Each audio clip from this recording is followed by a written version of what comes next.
Gentlemen, welcome back to the shop today. We are taking a new direction into the unholy terror what is chemistry. We're going to take this wood and turn it see-through. You say jump, I say how many bags right full, sir. So we're going to try this. I don't swim in the pools of knowledge what allow me to get scholarly articles for free. So what I had to do was go onto the Chinesium website, and now my confuser's got the drip. But we got the information, what we need in order to cook the lignin out of this wood and turn it clear. Problem the first, and I assumed this time correctly, but most times incorrectly, that what we needed to do was create some white liquor. White liquor is used in the pulp and paper industry. Oh, my kingdom for a jeezeless rag. White liquor is used in the pulp and paper industry to digest the lignin in the stem of the woody plant. So in this case, trees. So what happens is we have cellulose in little straw-like structures, the pie, straws. And they're all aligned like this. What binds them together is a lignin in woody vegetation and pectin in leafy vegetation. So in order, let's see here. In order to break this down, in order to break down wood in the pulp and paper industry, we need to digest that lignin. And there's a couple ways to do that. Sometimes they mechanically pulp it. They put in a lot of energy, and it breaks apart that way, and then they take the fibers and make paper out of it. With chemical pulping, what they use is white liquor. And white liquor is sodium hydroxide, the granddaddy of alkalis. Here's another problem. When you're doing citizen science, you got to kind of be wily, because Alpha Acer don't sell to you unless you're a cromulent corporation. It's in this day and age, corporations have a lot more freedom than you and I bumblefucking in the shop. So you got to kind of be wily about how to get the stuff. In this case, I use Red Devil Hot Lye for changing any kind of oil into biodiesel. So you need that for making biodiesel from a previous project, which I don't believe is still on the internet anymore. Also, you're going to need to make white liquor using sodium sulfite. Now, I get the sulfite and the sulfide and the sulfate mixed up because this is not my forte. However, conveniently, it has the formula right there. That is Na2SO3. What do they use this for? They use this for fish attractant on fishing lures. This apparently drives the fish bananas, so you can buy it on fishing websites. And the sulfur is just for making clickbaitable thumbnails. We don't need it. As you've likely gleaned from the tattered rags of my lab coat, this is going to be more demo than doublement, experiment. I'm going to see if I can replicate the results and get some actual clear wood.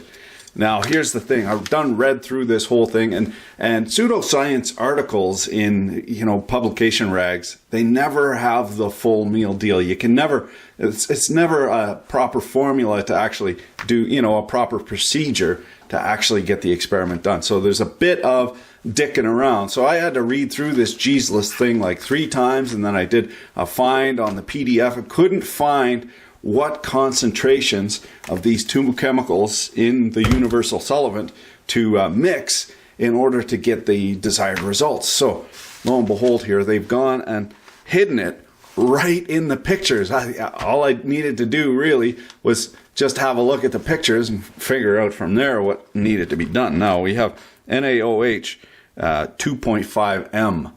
That's not a recipe to laymen, but to scienticians, we know from grade school chemistry class that that's 2.5 molar. And what that allows you to do is take any recipe and scale it. So how do I explain that? Okay, molar is the number of moles per 1,000 milliliters of a certain chemical that we need to put in to get the right concentration. Now, what is a mole? That comes back to Avogadro's number, which is 6.023 times 10 to the power 23. So 6 with 23 zeros on the end. That is how many, that's 1 mole, and that is how many of one atom of a specific element it takes in order to get that number of grams. That's a tough way to explain it. But you could sit in class for two sessions and go over Avogadro's number. We're going to do this quick and dirty, so the best way to do that is just give you the friggin' example. I'll start with sodium hydroxide. That's NaOH. Very common alkaline chemical for process industries. I know from experience that has 40 grams per mole. Now, why does it have 40 grams per mole? If we look here in the periodic table of elements, I seem to have lost an electron. I'm positive I lost an electron. I once told a chemistry joke. Where the hell are we? Na. I once told a chemistry joke and didn't get a reaction. Here we go. Holy Jesus. So 23. There's one sodium atom, Na, so that gives us 23 grams per mole. And then there's one oxygen, that gives us 16 grams per mole. And there's one hydrogen, which gives us 1 gram per mole. So what's that equal? 40 grams per mole. So that means we need to do 40 grams times 2.5 is 100 grams per liter. So we have here a funnel, a Erlenmeyer flask. Fucking losing. It's been a while. Word to the wise though. If you go to chemical engineering for 5 years, they're not going to teach you how to make LSD. I learned that the hard way. If you want to learn how to make LSD, you need to do that didactically, autodidactically. You're going to have to teach yourself to make LSD. Where are we? Oh yeah, we just got demonetized. Okay, so we're looking at 500 milliliters, so half that. We want 50 grams of NaOH, sodium hydroxide, aka red hot devil eye. We'll get our drug scale out. Apparently you can get in trouble for possessing one of these in the UK. It's drug paraphernalia. And then we tear it out. So that zeroes it. We want 50 grams.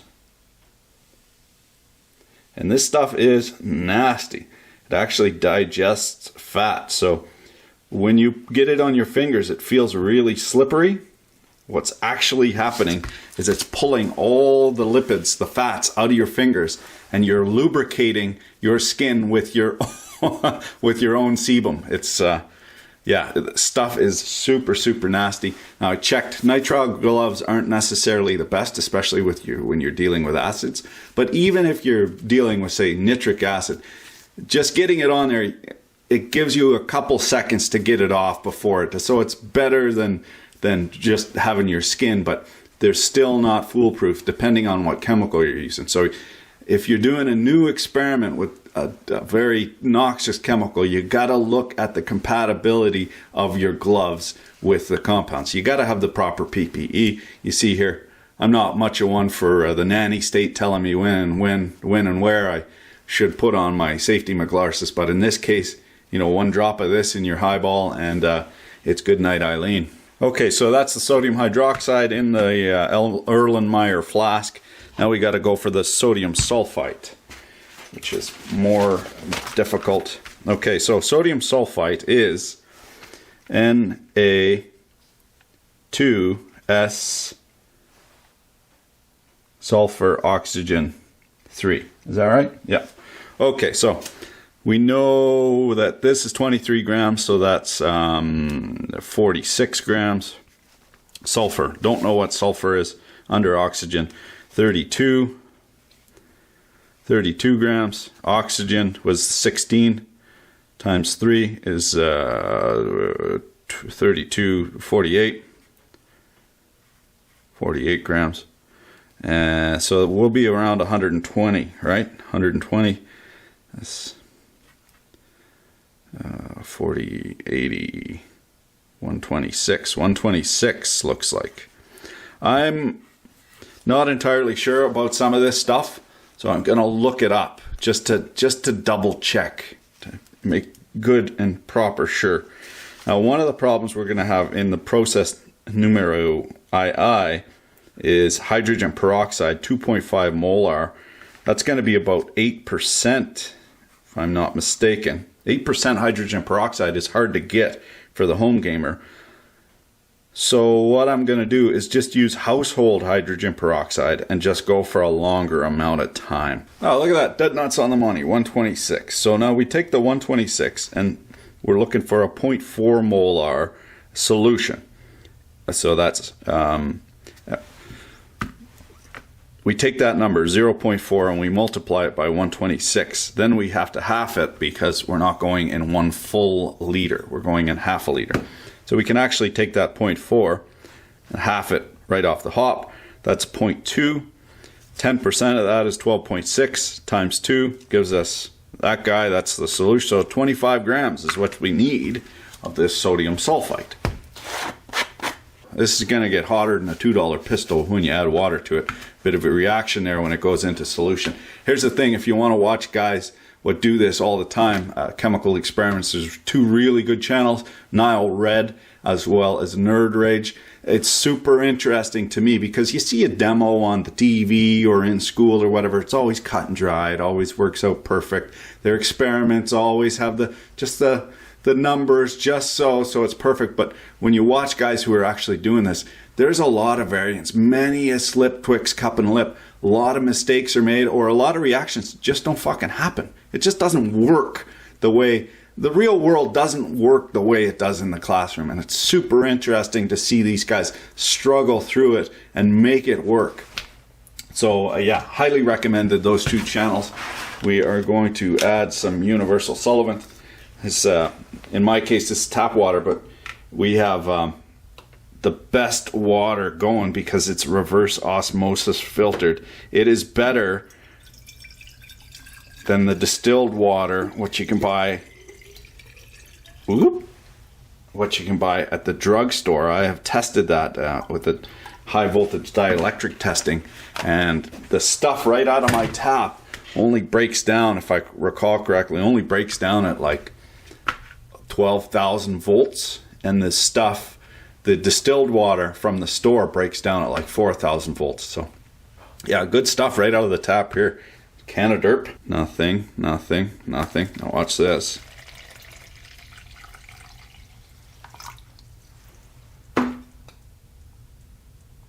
There's our white liquor. It says to boil, but I don't have a boiler here or a stirring plate. So we have this old decrepit warmer, and we'll just do it that way. Okay, so this is super interesting. Fuck me, look at this. So what's going on here? You see the yellowing? That is the first effect when you have wood exposed to sunlight, is you get yellowing. That is the lignin starting to break down. And then further on, it gets this grayish tinge. That's the lignin completely broken down, and now you have these the straws of cellulose that are breaking apart, and it gives us this powdery gray appearance. You know, like if you paint your fence, if you don't paint your cedar fence, it's a beautiful color, then it goes all gray. That's what's happening, is the UV is breaking down the lignin. The lignin is what holds everything in betwixt and between. As soon as that breaks down, you start to get this fraying of the cellulose fibers and this graying effect. But first, before that happens, it goes yellow. And we see that instantaneously. Okay, so we'll see how long this takes. It might be a case where we actually do need to boil this, but I'm hoping if we just give it more time, we won't need to boil it. That's the case. I did an experiment previously, showed you how to dissolve bolts in aluminum heads. And some guys got back to me, hey, this doesn't fucking work. You fucking heat. The heat of the meat is directly proportional to the angle of the dangle. You got to get that fucker hot. The hotter it is, the better. And I think there's a deal that there's some sort of, in the alum iron reaction, there's some sort of byproduct what doesn't go into solution unless the solution is over maybe 50 degrees science, something like that. So if you want to disintegrate head bolts broken off in an aluminum head, use the alum trick with hydrogen peroxide, but you gotta get her hot. So that means you're constantly changing out that solution. It does work, but you gotta get it hot. So in this case, hopefully we don't gotta get her too hot, but only time will tell. The day is the morrow, and we see we have not yet made black liquor. We've made sort of a browny red tea. Interestingly, it has gone quite flaccid. Now the Dew Claw tells me they got pills for that nowadays. Not that I'd know, because you know, when you only get it once a year, it's a non-issue. But we got to get some more heat into that. I got a Chinesium stirring plate. Oh, I hope it's heated. Fuck. Also, I changed the ratio a little bit. More alkaline, slightly more chooch for your cha-cha, this fish bait stuff. So we'll see if that makes any difference at all. One day in the difference. We'll just let this cauldron bubble and boil, simmer and toil, and see if we get any difference at all in the interim while we're waiting for that Chinesium hot plate. At the risk of my own petty vanities, we may have overstepped the bounds of proximal development. This thing, well, she shoots so long, we're on a fortnight furlough here, and the stink of her, wow, smells just like a deep fried fish stick. But we got the stirring application thing here, as well as the heating. Overboiled all of this. Oh my God, the reek of her. Because this boiled vigorously, we've got sodium sulfite and sodium hydroxide all over the place, which doesn't make for a very nice combination. So we'll just clean up all this nasty schmoo. I've done the quick wipe down just with water. Get the big chunks off now. We'll use some vinegar to make sure we neutralize any small particles of that hyper-alkaline potassium or sodium hydroxide. Now, one thing that's interesting is the wood no longer floats. Have a look at that endwise section. I don't know about this stirring action here. Doesn't appear to want to stir too good.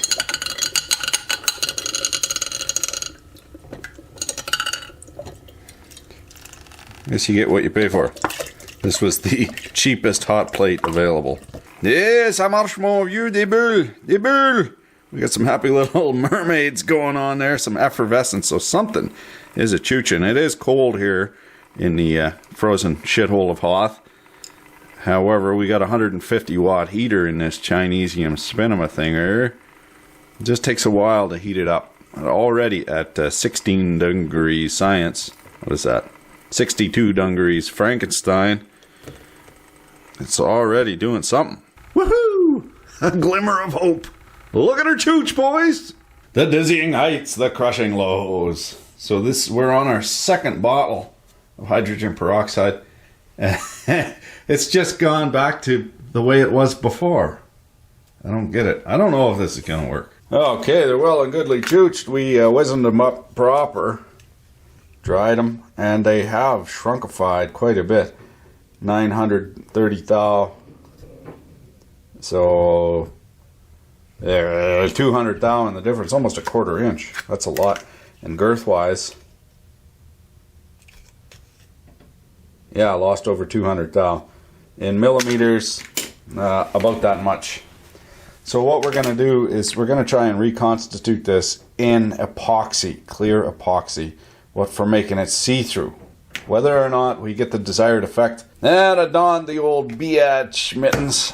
One, it's cold in here, and two, they had to dig right down to the bottom of the Empire of Dirt in order to find this. Luckily, they're in an aluminized can, so they're likely still viable. Smooth on stuff. This is Crystal Clear series. They make some really cool stuff. If you want to make plastics and foam and mess around, there's also a Lumicast as well, but you can't get that in this part of the frozen shithole of Hoth. So this is the good stuff here. Now, in metal containers, it lasts a lot longer than in plastic containers. Of course, any moisture in this type of thing kills it right dead. So this is probably 2 years old, And if it wasn't in metal, I wouldn't have a hope in hell. Being that it is in metal and moisture can't get in there, it might still be viable. Remember, they used to sell brake fluid in metallized cans and now they don't? Well, brake fluid is hygroscopic, so or hygroscopic. It picks up moisture out of the air and lowers the boiling point, changes the colligative properties of the material of the fluid. So now that the brake fluid isn't as good as it used to be back in the day. It boils at a lower temperature because moisture gets in there from being stored in plastic containers. A lot of people don't know that, but plastic picks up moisture. So if you see this quite a bit on stuff that needs to be stainless steel or corrosion resistant, NEMA 4X or whatever. People will spec out a plastic like UHMW or something like that on the waterfront or on a vessel or in a mine, and the plastic actually swells. It absorbs moisture from the air, swells up. Then all your clearances are right buggered, so the thing seizes up solid. Nobody can figure out what the fuck is going on because the shaft is stainless. They don't corrode, so what is going on? Well, what is happening is moisture is getting into the plastic and swelling it up, and then it tightens around all these shafts. At least, normally you want a nice tight seal around your shaft, but in some cases it's not the best thing to have. Yeah, YouTube was founded on dick jokes. How about to break with tradition? Insert clip here. Alright, so here we are in front of the elephants. Cool thing about these guys is that they have really long fronts. I want 90 grams right off the bat. Excuse me. Choking on my tongue triangulation here. And we'll go for 100 grams of the part A.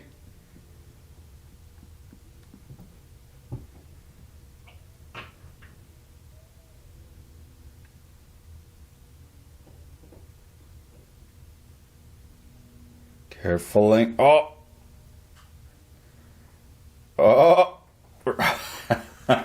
Good enough. And while you're in there to your esophagus, a little slip of the tongue there. Tongue in cheek. Or maybe tongue in groove. While you're into your plastic supplier, make sure you get lots of these disposable cups. And also, it never hurts to have a myriad of different sizes of receptacles around. They sure come in handy. We'll mix that right up. And the old shipwright's trick, or the fiberglasser's trick, you mix it until you know it's mixed, and then you mix it some more. Yeah, I can't see that working. Can you? I don't know. She's bubbling up there pretty good. Some mermaids coming. Nothing really appearing there, but they give us a fighting chance. We're going to degas these in the vacuum chamber. I really can't see. There's something missing here. Well, the obvious competence aside. Okay, we drew a wee vacuum and we're dropping there, so we're leaking off a little bit. I probably should have cleaned the seal. What I should have done. Or maybe the stuff is off-gassing so much that it's ruining our vacuum. We'll just give her some more here. The day is the morrow. Eventide. Welcome back. This thing, you see that? Still holding a fair vacuum. Very nice. We're going to have a look, see how she chooched. I got a good feeling about this.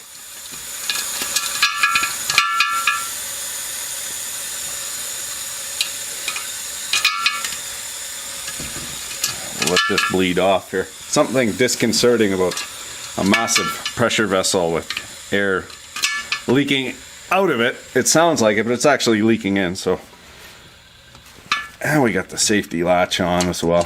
This is just an old pickling jar thing. And okay, let's have a look. See? Oh, fuck. Well, that didn't fucking work at all. All kinds of hardened pixies in there. Fucking frozen cock stiff. Son of a diddly. Well, in the words of Ray Kroc, I have not failed. I've merely found 10,000 ways that don't work. I have that tattooed in kanji scribbles down my spine. Fuck, you're a blockhead, Charlie Brown. Okay, so now is not the time for quiet introspection. Now is the time for finger pointing. They clearly didn't tell me the right recipe.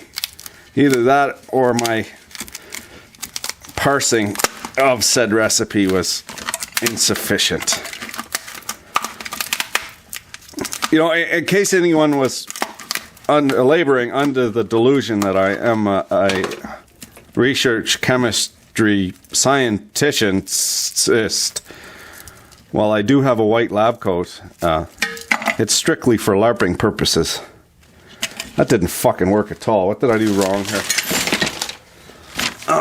Parse. Okay, what are we looking for? We'll be looking for epoxy. Epoxy. Lignin. Resin. Okay, polymer. Polymer is then infiltrated into the wood microstructures under vacuum assistance. 19. So we'll be able to look that guy up. 19 vacuum 2012. Transparent liquid epoxy precursor, number 300 resin and 21 non-blushing cyanoacrylate hardener with relatively low viscosity was used in the experiment. Lignin removed. Okay. Complete infiltration was achieved by after about. That's a weird word to have in a...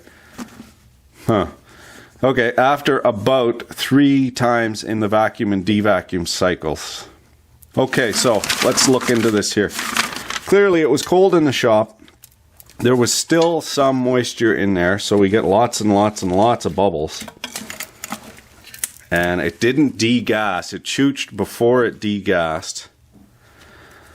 So how am I going to fix that? Oh, we gotta...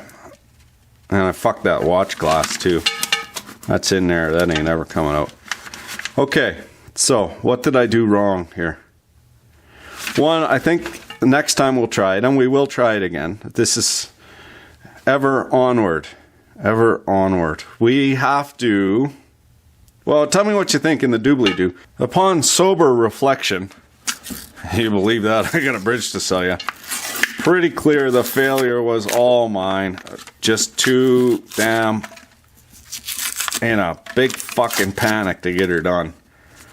Should have read the instructions a little better. So what we're going to need to do is we're going to need to make a vacuum assist pull-through thing, and we're also going to need to reduce the viscosity of this material. Casting our eyes now where we're to. Recall, this was the wetting, and nothing adhered to it. It's very punky, like a rotten wood, very sponge-like, an interesting material. So we can probably also put this in a mold somehow and make some interesting forms with it, but that's maybe down the road a little bit. What we need to do is solve the problem of the transparent wood, and I think we will need to not only suction it through with a vacuum, as the instructions dictated, but we'll also need to reduce the viscosity of this fluid. How do we do that? So water is 1 centipoise, and 30 weight SAE oil is roughly 400 or 300, I believe. I could be wrong. It might be 500 centipoise. Centipoise is just the force required to flow a layer of fluid. And there's centistoke, which instead of using, instead of using density, it uses mass. There's something like that. But they're essentially, centistoke and centipoise are 2 sides of the same coin. So what we do here, digressions aside, what we're going to need to do is we need to add a solvent to this. Now, we could add denatured alcohol. We could add lacquer thinner. We could add all sorts of stuff, but the best bet is going to be acetone, because from my previous experiments using epoxy resins and urethane resins, if you add acetone, you can drop the viscosity down to roughly 250 centipoise, which is a thick oil. And that's going to be right around 5% acetone. So we'll add about 5% acetone. We'll try not to set our hair on fire, Richard Pryor style, make 'em crack, and see how she chooches. Hey, you can't win them all. Like Lucy said, you're a blockhead, Charlie Brown. Thanks for watching. Keep your dick in a vice.